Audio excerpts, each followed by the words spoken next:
Pá, beleza, dando continuidade aí ao nosso trabalho de direito do trabalho, obviamente, vamos falar de requisitos de contrato de trabalho. O contrato individual de trabalho está definido no artigo 442 da CLT e tem como requisitos os requisitos básicos de qualquer negócio jurídico, qualquer contrato do direito civil, a saber, agente capaz, objeto lícito, forma prescrita ou não defesa em lei.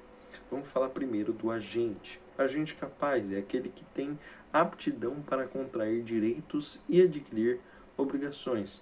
É um pressuposto, pois o agente, no caso aí o trabalhador, deve possuir essa capacidade antes da atuação.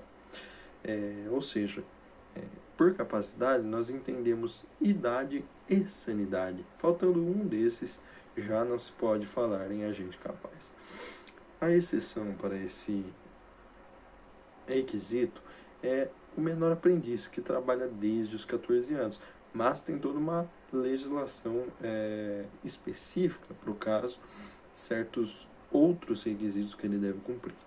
Precisa do representante, precisa aprender, precisa realmente fazer jus ao nome aprendiz, ele precisa frequentar uma instituição de ensino que verse sobre que lecione aquela profissão que ele está em aprendizado, E quando o agente for relativamente incapaz, ele vai precisar aí da assistência. Absolutamente incapaz não pode trabalhar, a não ser que seja o aprendiz. Passando para o objeto, Como a gente sabe no direito civil, o objeto deve ser lícito, possível, determinado, não sei o que lá, não sei o que lá. Aqui vamos falar da licitude do objeto. O objeto para o direito do trabalho tem que ser lícito. Ou seja, o que é um objeto lícito? São os termos sobre os quais vão recair o consentimento, a vontade das partes. Qual é o objeto de contrato de trabalho? É isso que está sendo discutido. Existem algumas atividades que são incompatíveis com a qualidade do agente. E, nesse sentido, há uma incompatibilidade de objeto com agente. Vamos falar de incompatibilidade de qualidade do agente, A incompatibilidade do serviço com a qualidade do agente. Por exemplo, os menores de 16 anos não podem trabalhar em condições insalubres, perigosas, em trabalho noturno e em trabalho penoso. Importante aqui a gente ressaltar a diferença entre licitude, de objeto e proibição de objeto. Ou seja, um objeto proibido é necessariamente distinto de um objeto ilícito. O objeto proibido não enseja a nulidade total do contrato de trabalho, mas traz os efeitos até o momento em que foi detectada e que foi percebida a proibição.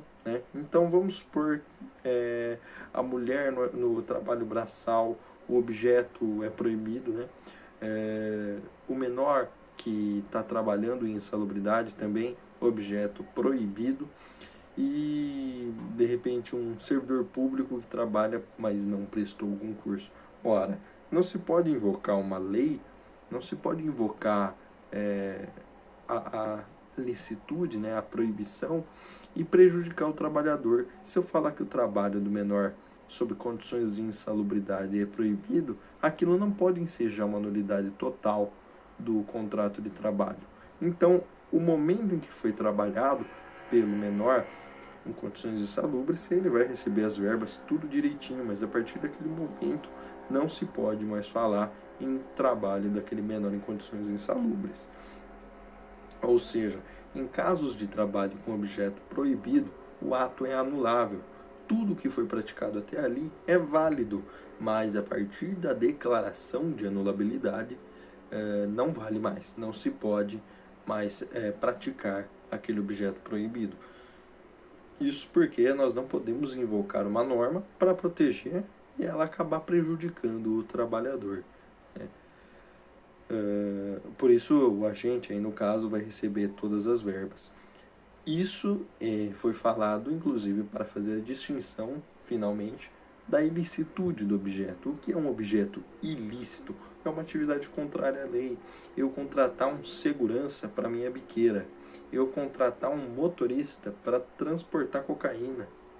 Então, isso é ilicitude do objeto. O motorista que transporta cocaína não vai receber 13º, férias, nem nada.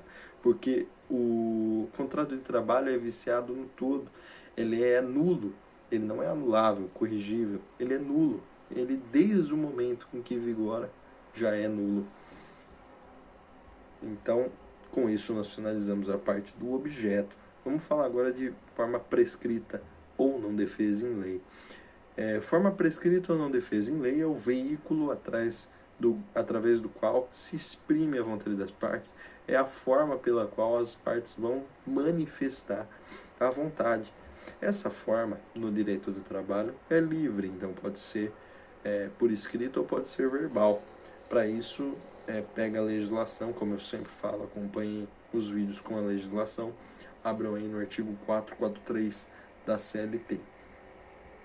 Quando a lei exigir uma forma, deve ser por escrito, né? Quando a lei estipular que deve ser por escrito, a hipótese de não fazer o contrato de trabalho por escrito aí enseja o não cumprimento de um dos requisitos e, portanto, o contrato de trabalho passa a ser inválido, né? E passa a estar de uma maneira irregular. Por exemplo, quais são as hipóteses que a legislação obriga o contrato de trabalho a ser por escrito?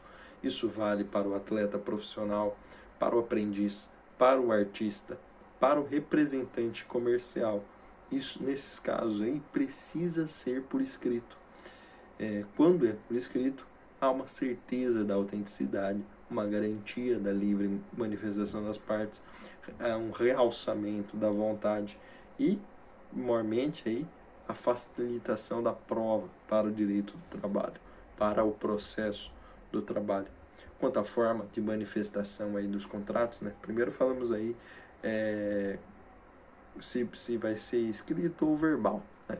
Agora, quanto à forma de manifestação, eles podem ser expressos ou tácitos. Expresso é aquele em que as partes expressam claramente, de maneira inequívoca, livre de vícios, desimpedida, sua vontade de contratar.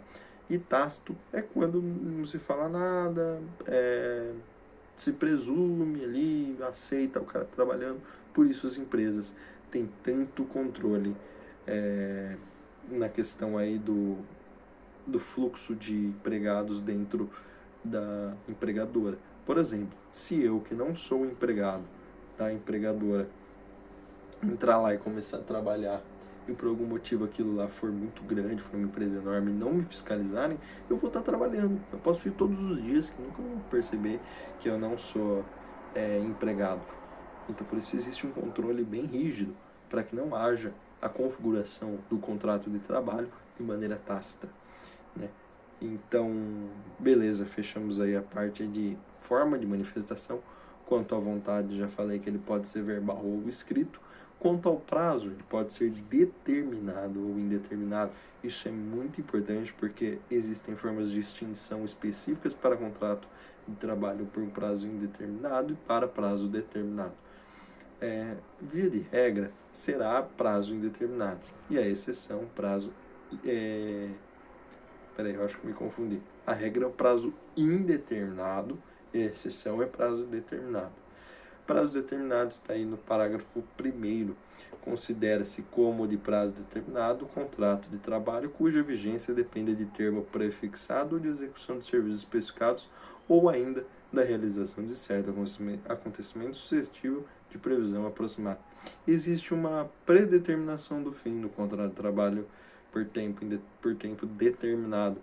Ou seja, a gente consegue visualizar quando aquele contrato de trabalho vai chegar ao fim. De repente, aí, quando existe um objetivo a ser cumprido, esse contrato, quando ele chega lá, junto com o objetivo, acabou, encerra-se o contrato de trabalho. Exemplo, uma empresa ganha uma disputa, né, para fazer uma ponte, e ela contrata os funcionários, os empregados, funcionário, contrata os empregados. Esses empregados vão se ativar no trabalho até a conclusão da ponte, né? Prazo máximo de contratos com prazos determinados é sempre 2 anos, né? Bom lembrar. Por exemplo, o estágio e o contrato de menor aprendiz só podem acontecer por no máximo 2 anos. Falando ainda do artigo 443 da CLT, é bom ressaltar que existem aí as peculiaridades que estão nos parágrafos 1º e 2º, ao passo que, por exemplo, no parágrafo 2º, a linha B, duas empresas elas podem se unir para um objetivo. Essa união, que está aí no parágrafo 2º, a linha B, só existe enquanto perdurar o objetivo. Se o objetivo se esvair, acabou. E ainda do contrato de experiência, é o prazo máximo de 90 dias. É importante ressaltar isso porque o contrato de experiência é um contrato por prazo determinado, porém não é fixado o prazo máximo de 2 anos, mas sim de 90 dias. Se trabalhar um dia a mais, vira um contrato com prazo indeterminado. E é legal também ressaltar que a gente não pode contratar uma pessoa no contrato de experiência 2 vezes na mesma função. Porque vamos supor, eu contrato José no contrato de experiência na função de operador de máquinas. Aí eu demito ele, ou ele pede a demissão. Depois eu contrato o José com um contrato de experiência em operador de máquinas de novo. Ora, ele já teve a experiência ali na função de operador de máquinas. Então só vou poder contratar o José novamente por contrato de experiência se ele se configurar, se ele se ativar em outra função. 2 vezes na mesma função, contrato de experiência não pode. Bom, essa aí foi uma pequena aula aí de requisitos do contrato de trabalho e eu espero que eu tenha ajudado.